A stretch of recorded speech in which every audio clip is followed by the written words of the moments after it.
सुप्रभात बच्चों, कैसे हैं आप सब। हमने अपने पिछले ट्यूटोरियल में अपना हिंदी साहित्य का पाठ पूरा कर लिया था, तो आज हम अपना हिंदी व्याकरण का पाठ शुरू करेंगे। और हमारा हिंदी व्याकरण का अगला पाठ है संज्ञा के विकारक तत्व, जिसमें हम लिंग, वचन और कारक इनके बारे में पढ़ेंगे। तो आज हम लिंग के बारे में पढ़ेंगे। तो लिंग किसे कहते हैं? संज्ञा शब्द के जिस रूप से उसके स्त्री जाति या पुरुष जाति के होने का बोध होता है उसे हम लिंग कहते हैं। लिंग के दो भेद हैं, स्त्रीलिंग और पुल्लिंग। पुल्लिंग किसे कहते हैं? शब्द के जिस रूप से उसके पुरुष जाति के होने का बोध होता है उसे हम पुल्लिंग कहते हैं, और शब्द के जिस रूप से उसके स्त्री जाति के होने का बोध होता है उसे हम स्त्रीलिंग कहते हैं। तो आज हम इसी के बारे में पढ़ेंगे और कैसे हम लिंग परिवर्तन करते हैं, स्त्रीलिंग को पुल्लिंग में कैसे बनाते हैं या पुल्लिंग को हम स्त्रीलिंग में कैसे बनाते हैं, ये पढ़ेंगे। तो चलिए हम अपना पाठ पुस्तक से पढ़ते हैं। पाठ 8, संज्ञा के विकारक तत्व। बच्चों, आपने शब्द विचार में पढ़ा था कि प्रयोग के आधार पर शब्द विकारी और अविकारी दो प्रकार के होते हैं। विकारी का अर्थ होता है परिवर्तन। हमने विकारी शब्दों में कौन से शब्द पढ़े थे? संज्ञा, सर्वनाम, विशेषण और क्रिया। तो यही बता रहे हैं कि संज्ञा, सर्वनाम, विशेषण और क्रिया ये विकारी शब्द हैं, अर्थात इन शब्दों में परिवर्तन होता है, मतलब ये परिवर्तित हो सकते हैं, बदलते हैं। जिन तत्वों के आधार पर संज्ञा, सर्वनाम, विशेषण या क्रिया में परिवर्तन होता है वे संज्ञा के विकारक तत्व हैं। लिंग, वचन और कारक। कौन कौन से विकारक तत्व हैं? लिंग, वचन और कारक। जैसे आपके में इधर दिया है, ये स्त्रीलिंग, ये पुल्लिंग, मतलब ये लड़की है और ये लड़का है, ये औरत है और ये आदमी है। ठीक है, अब देखिए हम लिंग पे आते हैं। लिंग का अर्थ है चिन्ह। हिंदी में लिंग का व्याकरणिक महत्व है क्योंकि इसके कारण शब्द का रूप बदलता है। जैसे लड़का पढ़ता है, लड़की पढ़ती है, पंखा चलता है, घड़ी चलती है।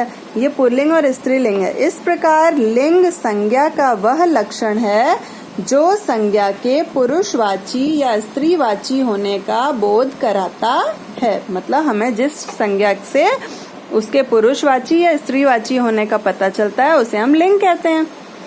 हिंदी में लिंग के दो भेद हैं, पुल्लिंग, स्त्रीलिंग।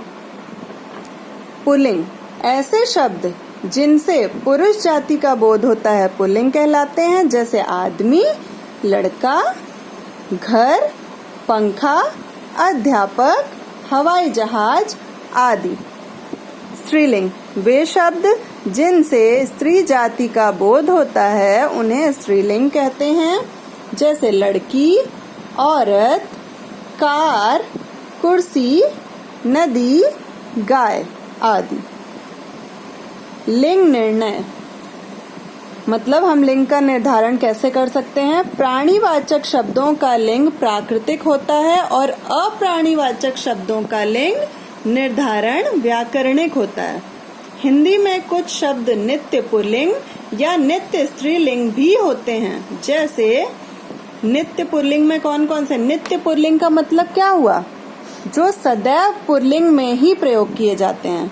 कुछ पक्षी तथा जानवर जैसे तोता, चीता, उल्लू, कछुआ, बाघ, चीता, बिच्छू, खरगोश, मगरमच्छ, भालू, भेड़िया आदि पुल्लिंग है। ये सब क्या है? पुल्लिंग है, ये पक्षी और जानवर। इनके स्त्रीलिंग रूप बनाने के लिए इनके पहले मादा शब्द जोड़ा जाता है। मतलब अगर हमें इनका स्त्रीलिंग रूप बनाना है तो हम कैसे बनाएंगे? मादा तोता, तोता का तोती थोड़ी हो जाएगा, तो यहाँ क्या हो जाएगा? मादा तोता या मादा चीता या मादा उल्लू। अगर हमें इन्हें स्त्रीलिंग में बनाना है तो ठीक है। जैसे इसमें देखिए बताया भी गया है कि जैसे मादा मगरमच्छ, मादा चीता, मादा बिच्छू आदि।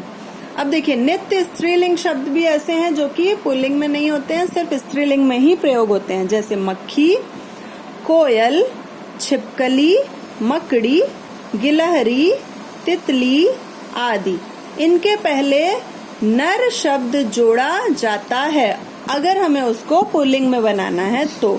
जैसे नर तितली, नर मकड़ी, नर छिपकली आदि। ठीक है। अब देखिए पुल्लिंग शब्दों की पहचान। इन वर्गों के शब्द अधिकतर पुल्लिंग में होते हैं। अब कौन से वर्ग हैं? देखिए आपको 11 दिए गए हैं। दिनों के नाम, महीनों के नाम, वृक्षों के नाम, पर्वतों और ग्रहों के नाम, समुद्रों के नाम, अंगों के नाम मतलब शरीर के अंगों के नाम। इसमें एक चीज है, अपवाद होता है आंख। अंगों के नाम में आंख होता है जो कि स्त्रीलिंग है, बाकी सारे पुल्लिंग में आते हैं। धातुओं और पदार्थों के नाम, इसमें देखिए आपके अंगों के नाम में लिखा नहीं है, लेकिन यहाँ पे मैं आपका लिख दे रही हूँ कि आंख शब्द जो है वो एक अपवाद है, इसीलिए मैंने ब्रैकेट में लिख दिया। जैसे ये सब लिखे हैं कि धातुओं और पदार्थों के नाम में चांदी अपवाद है, मतलब चांदी स्त्रीलिंग में प्रयोग होती है, बाकी सारी धातुएं पुल्लिंग में। रत्नों के नाम, अनाजों के नाम, अनाजों के नाम भी सारे पुल्लिंग में होते हैं। सिर्फ एक मक्की है जो कि अपवाद है। मतलब अपवाद का मतलब क्या हुआ कि वो पुल्लिंग में नहीं है, वो स्त्रीलिंग में आएगा। कुछ फलों के नाम, कुछ फलों के लिखा है क्योंकि लीची एक ऐसा शब्द है जो कि स्त्रीलिंग में प्रयोग होता है। भाववाचक संज्ञाएं, भाववाचक संज्ञाओं में सारी भाववाचक संज्ञाएं हमेशा पुल्लिंग में होती हैं। जब आपको मैं संज्ञा पढ़ा रही थी तो मैंने आपको बताया था कि भाववाचक संज्ञाएं सदैव पुल्लिंग में प्रयोग होती हैं। ठीक है। अब देखिए स्त्रीलिंग शब्दों की पहचान। नदियों के नाम, तिथियों के नाम, भाषाओं के नाम, बोलियों के नाम, आकारांत तत्सम शब्द, इकारांत तत्सम शब्द, अकारांत तत्सम शब्द। इसका मतलब क्या है? आकारांत मतलब आ से अंत होने वाले। देखिए बड़े आ की मात्रा लगी हुई है ना सब में। इकारांत मतलब छोटी ई से अंत होने वाले, छोटी ई लग रहा है सब में। देखिए अकारांत मतलब अ, छोटा अ आएगा। देखिए यहाँ आपके अकारांत लिख दिया है उकारांत। ठीक है, ये अ नहीं है, ये अ की जगह आप ऊ पढ़िएगा। ठीक है। उकारांत तत्सम शब्द, तत्सम होने चाहिए और वो छोटे ऊ से अंत होने चाहिए। ठीक है, देखिए छोटे ऊ की मात्रा लगी है। ईकारांत शब्द बड़ी ई से अंत होने वाले। ठीक है। और ता प्रत्यय वाले शब्द जिनमें ता प्रत्यय लगता है वो सारे स्त्रीलिंग में प्रयोग होते हैं। ठीक है, ये आपको अपने आप से पढ़ना पड़ेगा, याद रखना पड़ेगा। लिंग परिवर्तन के नियम। देखिए लिंग परिवर्तन के अनेक नियम हैं, लेकिन वो आप कैसे याद करेंगे उसके लिए आपको स्वयं पढ़ना पड़ेगा। ये अंतिम अ को आ करके, मतलब अगर अंत में छोटा अ है तो उसको हम बड़ा आ कर देंगे तो वो लिंग परिवर्तन हो जाएगा। जैसे सुत मतलब पुत्र, सुता मतलब पुत्री। ठीक है। शिष्य, शिष्या। ऐसे ही है अंतिम अ या आ के स्थान पर ई लगाकर। अगर अंत में छोटा आ या बड़ा आ है तो उसमें हम बड़ी ई लगा के भी लिंग परिवर्तन करते हैं। जैसे मौसा, मौसी, पहाड़, पहाड़ी। ठीक है। अंतिम आ के स्थान पर इया लगाकर।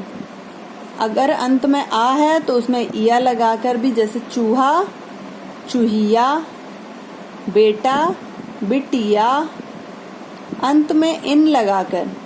देखो पुजारी, पुजारिन, छोटी है ना तो छोटी की मात्रा हो गई। देखिए पुजारी, पुजारिन, पड़ोसी, पड़ोसिन। अब अंत में आइन लगाकर चौबे, चौबाइन, बाबू, बबुआइन। अंतिम अक के स्थान पर इका लगाकर। अंत में अगर अक है तो उसको इका में बदल देंगे। जैसे नायक, न जमा अक पढ़ते हैं ना संधि में, हम अयादी संधि में हमने ये पढ़ा है, तो वैसे ही नायिका, लेखक, लेखिका। अंत में आनी या आणी लगाकर। सेठ, सेठानी, रुद्र, रुद्राणी। आणी भी लग सकता है ना। अंतिम आन को अति और वान को वती। देखो अंत में जब आन है तो अति बन जाएगा। जैसे श्रीमान, आन है ना, बड़ा आ है ये, और ना श्रीमान, आन का अति कर दिया ना, मति। श्रीमान, श्रीमती। अब देखिए वान को वती में करना है तो रूपवान, रूपवती। वान को वती में कर दिया, रूपवती। अब देखिए अकारांत शब्दों के अंत में नी जोड़कर, अगर अकारांत शब्द हैं अ से अंत होने वाले तो उनके अंत में नी जोड़ सकते हैं, तब भी उसका लिंग परिवर्तन हो जाता है। जाट, जाटनी, शेर, शेरनी। किसी की भी बड़े आ की मात्रा नहीं है, सिर्फ अकारांत ही है ये, ठीक है, छोटे अ से अंत होने वाला। अब देखिए ई के स्थान पर इनी लगाकर, जैसे अभिमानी, तो अभिमानी नी। देखो ई हमने हटाया, उसकी जगह छोटी ई कर दिया और नी और लगा दिया। छोटी ई और नी लगना ना, तो अभिमानिनी। तपस्वी, तपस्विनी। ता के स्थान पर त्रि लगाकर, जैसे अभिनेता, अभिनेत्री। ता की जगह त्रि हो गया ना। विधाता, विधात्री। दाता, दात्री। नेता, नेत्री। भिन्न रूप वाले पुल्लिंग स्त्रीलिंग शब्द, युवक, युवती, पति, पत्नी, पिता, माता। ये सब आप अपने आप पढ़ेंगे ये सारे। तो आज हम अपना लिंग भाग तक ही करेंगे, वचन हम कल के ट्यूटोरियल में पढ़ेंगे। और आपका होमवर्क है जो आपके ये हैं पुल्लिंग शब्दों की पहचान और स्त्रीलिंग शब्दों की पहचान, ये आपको अपना पढ़ना है, याद करना है ये। और उसके बाद जो लिंग परिवर्तन के नियम हैं ये सारे, ये भी आपका गृह कार्य है, ये सारे आपको पढ़ने हैं, ठीक है। ये सारे पढ़ने हैं आपको। ये पूरा पेज एक तरह से आपका गृह कार्य है। पेज नंबर 58, 59 और 60 में जो मैंने यहाँ तक पढ़ाया है, ये आपका गृह कार्य है ये सारा, कि आप इसको अच्छे से पढ़ेंगे दोबारा और इसको याद करेंगे। सब अपना ध्यान रखेंगे और ये गृह कार्य जरूर करेंगे। ध्यान रखिएगा, पढ़ते रहिएगा।